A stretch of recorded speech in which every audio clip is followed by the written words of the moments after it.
네, 안녕하십니까. 성서나라 송원근 목사입니다. 오늘은 그 정가운 목사의 그 욕과 그 험한 말에 대해서 한번 말씀을 드려보겠습니다.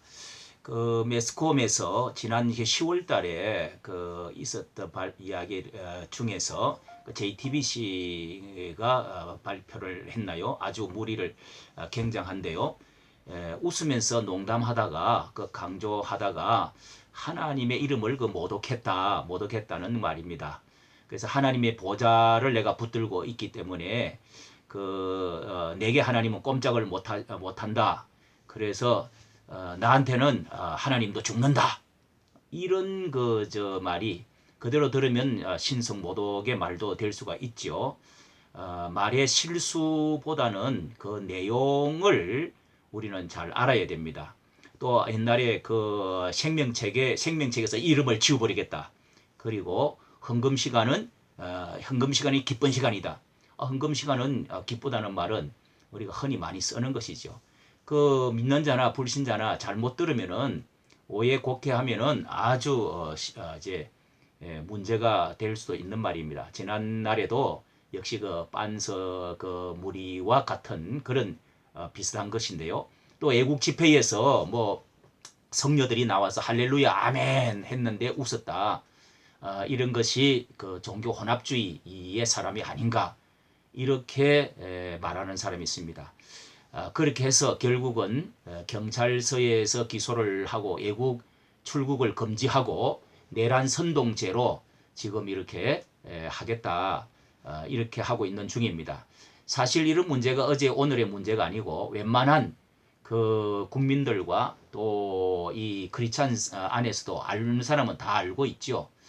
많은 사람들이 그 댓글로 통해서 검거하고 비난도 합니다. 한편 어떤 사람은 또 그 말을 듣고 사람이 속이 다 시원하다, 뻥 뚫린다 이렇게 말하면서 극과 극의 그 반응을 지금 보이고 있죠. 세상에서도 그렇고 교회 안에서도 그렇습니다. 이 본인 자신도 자신이 이를 잘 알고 있는데 이 도둑놈에게는 도둑놈, 미친 자에게는 미친 자라고 해야지 다른 말을 할 수 없다. 그리고 또 그렇게 말을 좀 강하게 해야 사람이 깨어난다, 듣는다 이렇게 말을 하는 것을 들었습니다. 자신이 알면서도 세상이 너무 악하여지고 이래서 그런 말이 나온다는 것입니다. 이해가 저는 됩니다. 저는 생각하기를 이 전강훈 목사는 많은 그 주의 종들이 있지만은 그 마지막 시대에 하나님께서 엘리야와 그 세례 요한과 같은 그런 그 사명을 받았다, 주셨다고 생각이 듭니다. 이 마지막 시대에 그 엘리야라고 하는 엘리야를 마지막 시대에 보내주겠다. 이런 그 예언의 말씀이 예수 그리스도가 왕이 오시기 전에 그 전령자로서 특사로서 사자로서 엘리야를 먼저 준비자로 보내주겠다. 그렇게 예언이 많이 되어 있는데요. 이 엘리야는 누구냐 하면은 성경에서 17건의 선지서가 있습니다. 그 가운데 제일 대표적인 선지자가 엘리야 선지자죠. 많은 수많은 그 외에도 수많은 선지자가 있는데 이 엘리야는 하늘에서 하늘에서 불이 내려오기도 하고 또 하늘에서 기도하면은 3년 동안 비가 내리지 않고 가물어 가지고 그렇게 하늘 문이 닫히기도 했다는 것입니다. 또 기도하면은 또 하늘 문이 열려서 비가 또 내려오기도 했던 그런 사람입니다. 죽은 사람을 살리기도 하고 불의 사자와 같은 그런 사람이었죠. 그런 분을 엘리야와 같은 세례 요한을 예수님 오시기 전에 이 세상에 먼저 보내줄 것이다라고 그렇게 말라기에서도 말씀하고 있습니다. 이 세례 요한은 광야에서 외치는 자의 소리로 왔다 이렇게 말을 하면서 이 엘리야처럼 실제로 소리를 지르면서 회개하라고 이제 소리를 국민 백성들과 왕에게 말하는 것이죠. 머리도 깎지 않고 그리고 짐승과 같은 옷을 그리고 또 짐승이 먹는 뭐 메뚜기라든지 이런 거 꿀 같은 거 먹고 소리소리 고래 질른 것이죠. 그렇습니다. 선지자는 외치는 자입니다.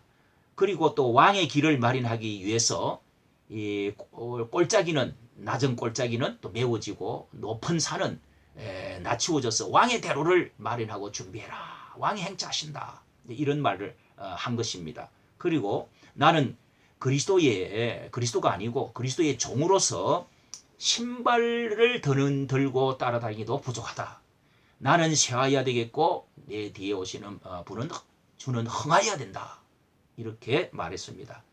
그리고 나는 물로 세례를 주지만은 내 뒤에 오시는 분은 불로 성령으로 세례를 주실 것이다. 이렇게 말했고요. 왕을 맞이하기 위해서 그는 모인 수많은 사람들에게 이 독사의 자식들아, 독사의 자식들아 이렇게 외쳤습니다. 그리고 도끼가 나무 뿌리에 놓여 있다. 지금 너희들이 아브라함의 자손이라고 선택받고 거룩한 사람이라고 생각하지 마라. 복받은 사람이라고 선민족이라고 생각하지 마라. 이 돌들도 내가 아브라함의 자손으로 일으킬 것이다. 이러면서 회개하라고 소리를 질렀습니다. 하나님의 진노를 어떻게 피할 수가 있느냐. 아브라함의 자손이라고 복받은 자로 생각하지 마라. 이렇게 열매 없는 나무들은 불에 던질 것이다. 이 도끼 선지자라는 별명이 붙었죠.